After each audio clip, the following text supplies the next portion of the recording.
sena bato oyo bazali kokende kosala misala ya prophétie nenga ona lobaki wa msusu o ba komikate de jara ba pli ba ono ba sengi opesi wana me ba msusu pesi total neti ba passe msusu ko yebisa te antuka ngana bana na anka ba yebisa ba pesi na Mercedes mutuka ba nzamba fungole motema ne ka pesi Mercedes ozo comprendre merci c'est na ni kama suka on ni kama continuer yango suka na nalo ba sikoyo wana passer azoto Pourquoi mutuka kayeka ka boya za mutu mame obie mu église na obie mu église na yete ayeka ka passer maté anu mu côté ya kantuka bikambo ngona ntuka maté wana bo wana za prophétie wana za maté ya mutu passer até to évangile até et puis bien après mutu ayeko pesa signe reconnaissance imagine toi Jésus tango a bikisaki batata wana bazalaki ba veuve église n'est-ce pas nile yaki Mamanza mongo kama mtazongelaki yake kosenga.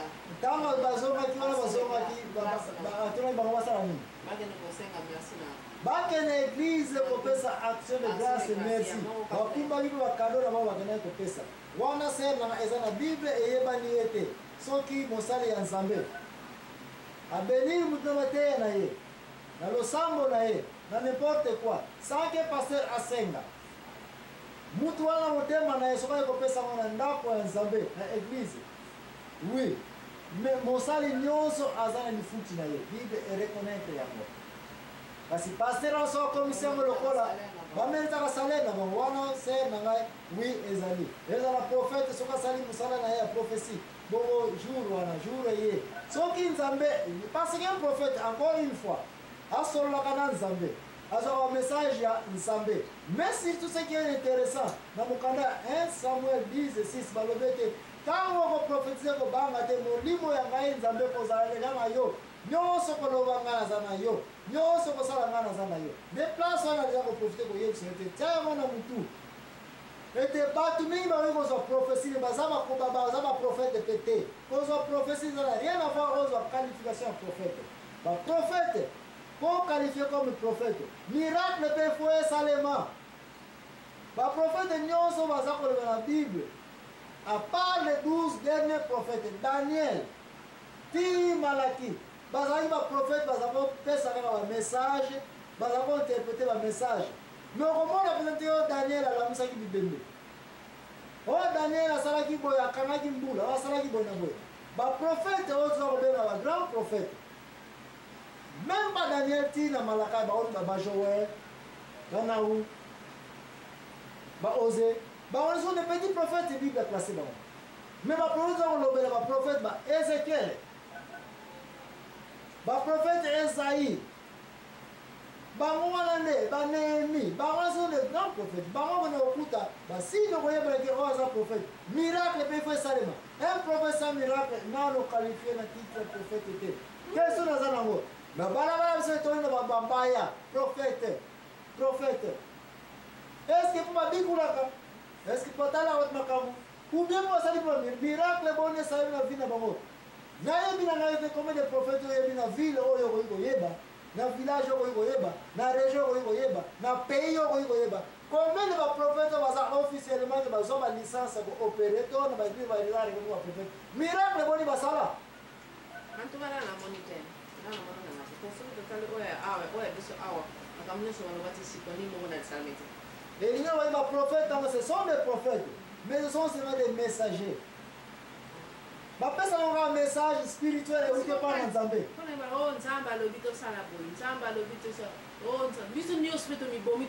Oui, parce que encore mon candidat Joël, chapitre 2, 28, Elobini. Na mokole suka na kosopa molimo na ngai na batu nyonso bana bino ba prophétiser. Mais pour prophétiser oyo mokanda Joël elobeli. Eli ko bade ba dos ba ko ba prophète. Et que bana bino bas Bible lo bide bana bino bas ko ba prophète. Qui est oyo nokuta le église oyo. Nous avons des trois prophétesses. Nous avons des trois prophètes. Pour aller passer ba ko pesa message pour bazali ko mona. Même Bible mo ka lobela mo jana Joël 28. Que batu mingi na mokina mikola suka ba ko na nini? Ça va prophétiser. Mais les livres le matin que ce soit prophétiser ça prophète. Non.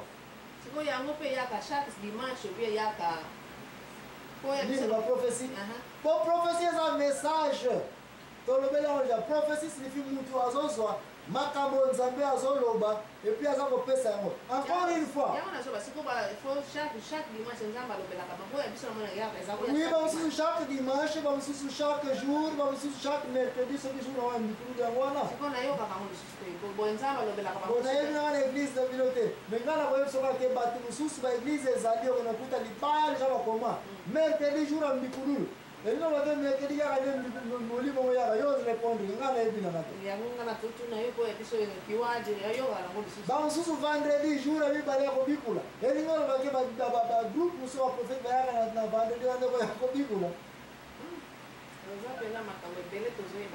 ngambo kanda ya zoeli na eyebisi kaka na 2:28 ke na mikolo suka bana na bino basi bakoprofetize me balobi te bakoka baprofete koprofetize koyina kozala temporaire bato mosusu une fois ka baprofesa na vile bango mpe sila nango okoki kobenga ye profete te encore une fois kobenga baprofete eza kosenga bacondition ya tro il faut ozala mutu moko tonda na molimo ke remarke moko ezali te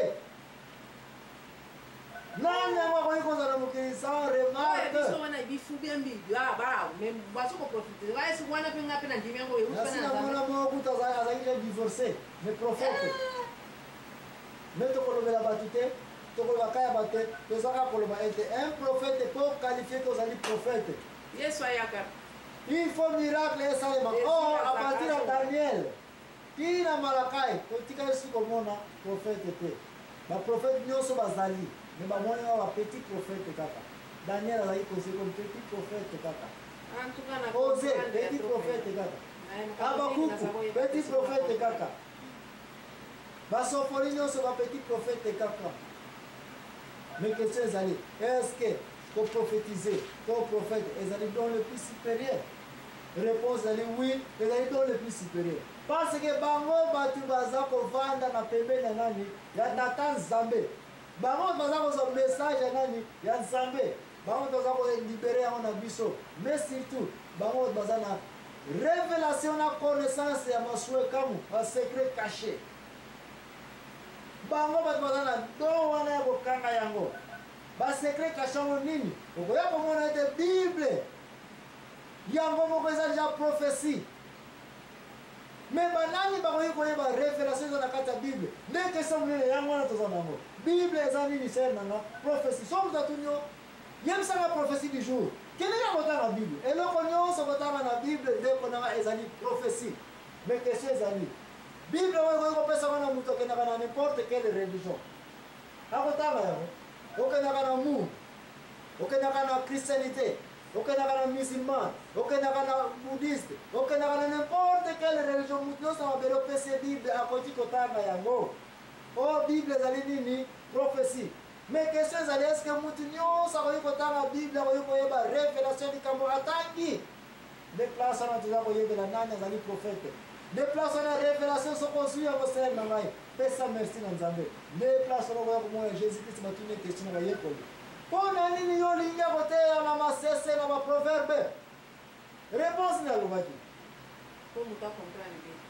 non sele na place wana oeshue jésus christ alobaki parce ke makambo na ngai makambo ya nzambe eza secret caché eza prévu bato nyonso te bayeba yango sauf bango bapesameli grâce bato bakoyeba yango mpo na nini okozwa biloko ya kitoko kopesa ngo na bambwa biblia ezali vision bato ebele baza kozwa vision biblia ezali prophétie bato ebele bazali kozwa prophétie bato boni baza capable ya kointerprete vision bato boni baza capable ya kointerprete prophétie kokoso place wana ezali révélation ezali secret réservé na nzambe kaka soki ozwi révélation na n'importe quel likambo sere na ngai sepela olingai koloba likambo moko sere na likambo oyo naikompelaka mpenza te ndenge balobaki kopesa biloko kitoko na bambwa te olingi koloba bambwa bakopesaka biloko na muteka kopesa mais vision bapesi yango oyo oyebi na kointerprete yango te okende yango wapi eza perte yango wana oza komona meme na mikolo bato konakuta ekekekeke sonde bolo parle en langue nini nango oza koloba soki moto akointerprete aza na ye te biloko ya mbwa bato ebele bazowela mikolo ya eglize na biso tolobaka parla na langue na langue yango olobaki emayeke sende boro emayeke sende boro yango elingi koloba nini oza koboma ana yo nasi nakenda na eglize biso bato bazali kosambela balobi to prie concernant sujet tel bato baza koyoka kokoprie kutu sujet kaka emayekekeke bobo elingi koloba nini nous allons interpréter quelque chose de la vision sans révélation ezali zéro. Prophétie sans révélation ezali zéro. Message en Nzambe sans interprétation ezali zéro. Biblia sans révélation autant de Genèse à Apocalypse zéro. Prophétie de Vision. La bande tout ce que comprendre. On comprend en tout cas, merci.